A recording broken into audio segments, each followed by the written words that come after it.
बढ़ती हिंसा के बीच पाकिस्तान तालिबान ने सैन्य संचालित व्यवसायों को धमकी दी है। विश्लेषकों ने चेतावनी दी है कि यह धमकी पाकिस्तानी सेना के खिलाफ समूह की लड़ाई में उल्लेखनीय वृद्धि का संकेत देती है।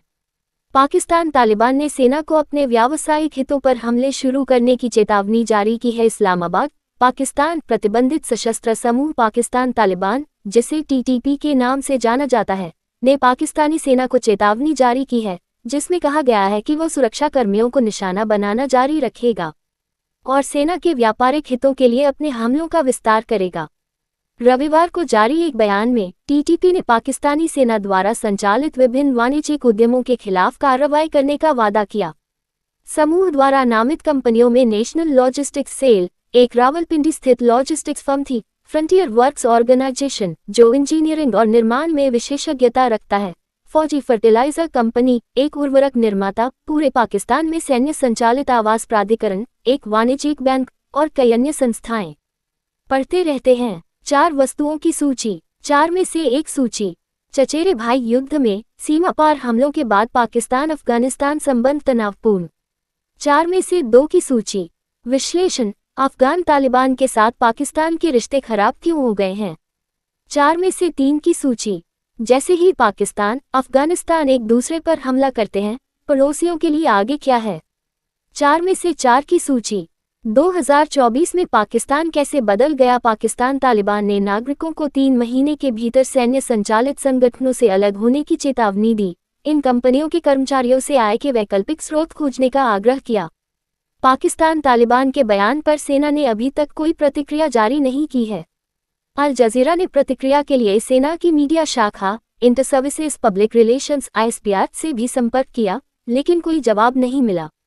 प्रतिशोध का पूर्वाभास। टीटीपी की चेतावनी समूह की गतिविधियों को लेकर पाकिस्तान और अफगानिस्तान के बीच बढ़ते तनाव के बीच आई है। पिछले महीने पाकिस्तानी सेना ने सशस्त्र समूह के कथित ठिकानों को निशाना बनाते हुए अफगानिस्तान में हवाई हमले किए थे। पाकिस्तान ने तालिबान पर, जिसने अगस्त 2021 से अफगानिस्तान पर शासन किया है, टीटीपी लड़ाकों को सुरक्षित पनाहगाह मुहैया कराने का आरोप लगाया है, जिससे उन्हें पाकिस्तान के भीतर कानून प्रवर्तन कर्मियों पर सीमा पार हमले करने की इजाजत मिलती है। अफगानिस्तान में तालिबान इन आरोपों से इनकार करता है। पाकिस्तान तालिबान वैचारिक रूप से अफगान तालिबान के साथ जुड़ा हुआ है।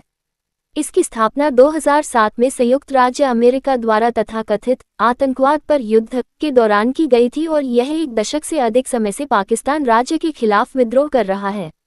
समूह की मांगों में सख्त इस्लामी कानून लागू करना, उसके कैद सदस्यों की रिहाई और खैबर पख्तूनख्वा प्रांत के साथ पाकिस्तान के जनजातीय क्षेत्रों के विलय को उलटना शामिल है।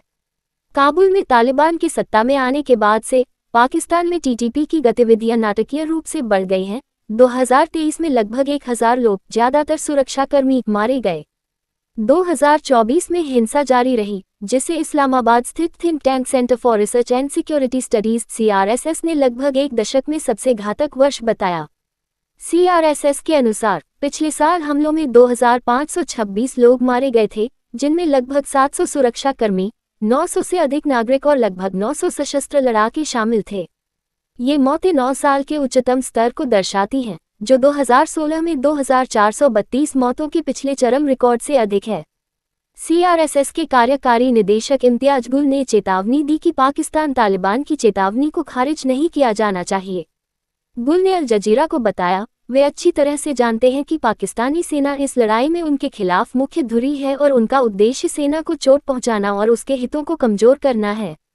स्वीडन में स्थित सुरक्षा शोधकर्ता अब्दुल सईद ने कहा कि पाकिस्तान तालिबान का बयान समूह की रणनीति में महत्वपूर्ण नीति बदलाव का संकेत देता है।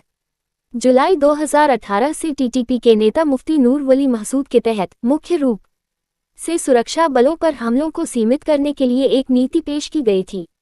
हालांकि अफगानिस्तान के बेरमल जिले में हाल ही में हुए हवाई हमलों, जिसके परिणामस्वरूप नागरिक हताहत हुए, ने संभवतः समूह के भीतर आंतरिक कट्टरपंथियों को इस दृष्टिकोण को संशोधित करने के लिए प्रेरित किया। 2024 में हिंसक हमलों, जिनमें से अधिकांश का दावा पाकिस्तान तालिबान ने किया, के परिणामस्वरूप मौतें हुईं। 1600 से अधिक लोगों में से, जिनमें लगभग 700 कानून प्रवर्तन कर्मी टीटीपी और पाकिस्तान के राजनीतिक प्रभाग शामिल हैं।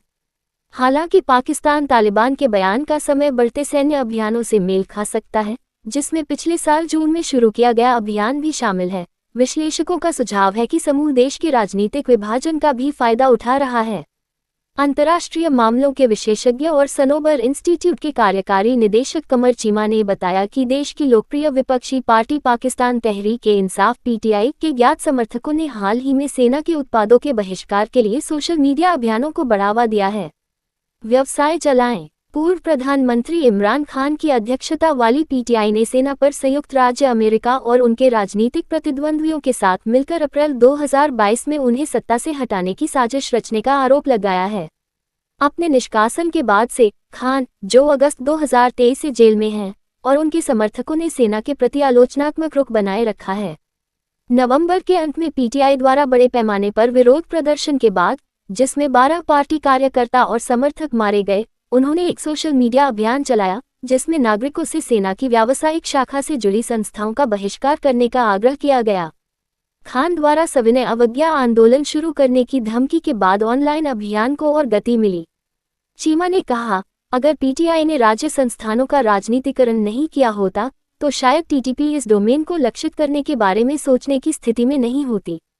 पिछले साल एक संवाददाता सम्मेलन में आईएसपीआर प्रमुख जनरल अहमद शरीफ चौधरी ने सेना की आर्थिक भूमिका का बचाव करते हुए खुलासा किया कि इसने कर्तव्यों और करों में राष्ट्रीय खजाने में सीधे 100 अरब रुपये $359 मिलियन से अधिक का योगदान दिया था।